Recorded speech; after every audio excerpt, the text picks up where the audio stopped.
بیوی کو مارتا ہے پیٹتا ہے، علم نہیں، اس کو پتا نہیں ہے کہ بیوی پیر کی جوتی کا نام نہیں ہے، نہ بیوی سر کا تاج ہے نہ بیوی پیر کی جوتی۔ ہم نے لڑکوں کو کہتے سنا، ارے پیر کی جوتی تو ہے بیوی، جب چاہے اتار دیں گے۔ یہ اسلام نہیں ہے۔ کس نے کہا بیوی پیر کی جوتی؟ اگر علم ہوتا۔ اسی لیے ہم لوگوں کو کہتے ہیں ٹی وی پر چلانے والوں، آپ کہتے ہو مسلمان طلاق دیتے ہیں، میں نے کہا ان کو علم ہی نہیں ہے اسلام کا۔ آپ چیک کر کے بتاؤ کتنے علماء نے ظلم کے طور پہ طلاق دیا ہے؟ نہیں بتا سکتے آپ کسی سچے عالم دین کا نام کہ اس نے طلاق دی ہو۔ بلکہ ابھی میں آپ کے سامنے آپ سنیں گے تو کچھ اوراق پلٹوں گا کہ علماء نے کس طرح زندگی گزاری بیویوں کے ساتھ، ان کا انداز کیا تھا زندگی گزارنے کا۔ بیوی کو مارا جا رہا ہے، سن لے، بیوی پیر کی جوتی نہیں، نہ وہ سر کا تاج ہے۔ ہمارے مذہب میں یہ ہے اللہ نے بیوی کو انسان کی بائیں پسلی سے پیدا کی، ہر چیز کے لیے دائیں کو پسند کیا اور بیوی کی پیدائش کے لیے بائیں کو پسند کیا۔ حکمت یہ ہے کہ بائیں طرف دل ہوتا ہے، دل، اور پھر اللہ نے سر کی ہڈی سے نہیں، پیر کی ہڈی سے نہیں، مضبوط ہڈیوں سے نہیں، انسان کی ہڈیوں میں سب سے کمزور ہڈی کوئی ہے تو وہ پسلی کی ہڈی ہے۔ اللہ نے عورت کو سب سے کمزور ہڈی سے پیدا کیا۔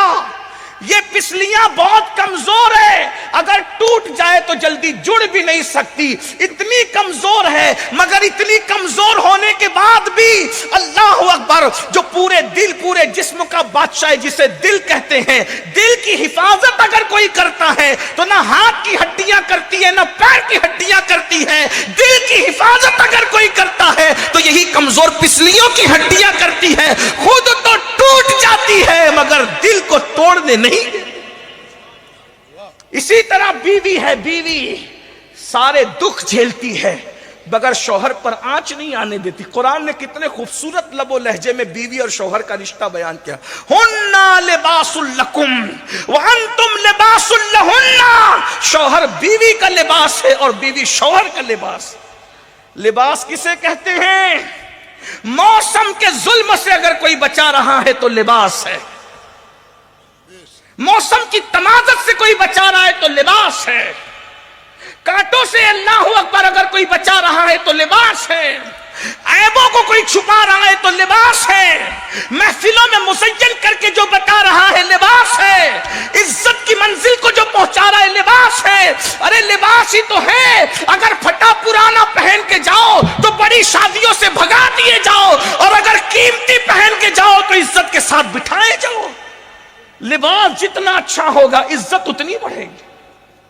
اور آج کے ظاہری دور میں تو اور زیادہ ہے، لوگ پھٹیچر ہوتے ہیں لیکن اچھا لباس پہن کے آتے ہیں تو ان کو ڈانٹنے بھی ڈر لگتا ہے کہ پتہ نہیں کون ہو۔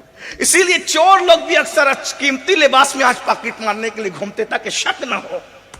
تو لباس اچھا تلاش کرو، کیونکہ بیوی لباس ہے شوہر کے لیے اور شوہر لباس ہے بیوی کے لیے۔ لباس کا ایک بڑا کام ہوتا ہے چھپا لینا، چھپا۔ جو شوہر بیوی کے عیب نہ چھپا سکا وہ سچا شوہر نہیں ہے، اور جو بیوی شوہر کے عیب نہ چھپا سکی وہ سچی بیوی نہیں ہے۔ تو بہرحال بائیں پسلی سے، دل کے قریب کی پسلی سے۔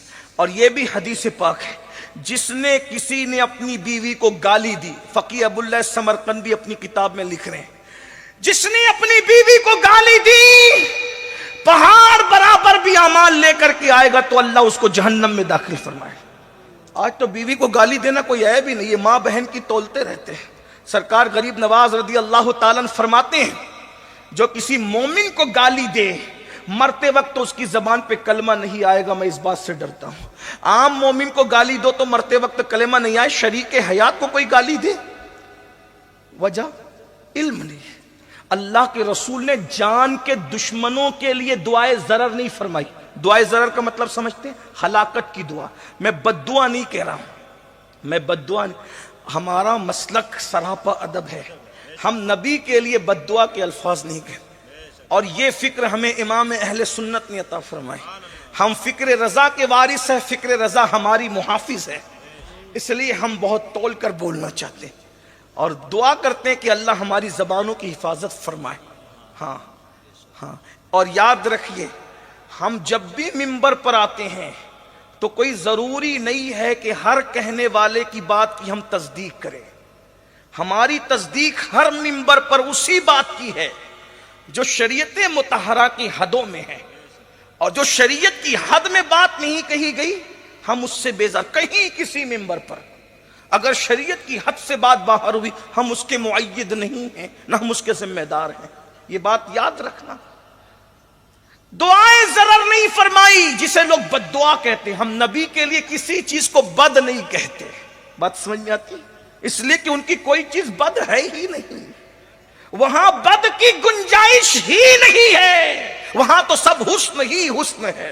جتنا حسن تھا انہیں عطا کیا، اور جو حسن نہیں تھا انہیں نہیں عطا کیا. یہ حضور کی شان ہے صلی اللہ علیہ وسلم. تیرے تو وصف اے بے تناہی سے ہے بری، حیران ہوں میرے شاہ میں کیا کیا کہوں تجھے. میری قوم کے جوانوں بیویوں پہ ظلم کرنے والوں، انہیں مارنے والوں، انہیں پیٹنے والوں، دھیان سے سن لو. تندان شہید کرنے والوں کے لیے ہلاکت کی دعا نہیں کی. اللہ کے رسول صلی اللہ علیہ وآلہ وسلم کا خون گرایا گیا، ہلاکت اور تباہی کی دعا نہیں کی. حضور کو زخمی کر دیا گیا، حتیٰ کہ حضور کے مقدس چچا کا کلیجہ چبانے والوں نے کچا کلیجہ چبایا. حضور نے ان کے لیے بھی ہلاکت کی دعا نہیں کی.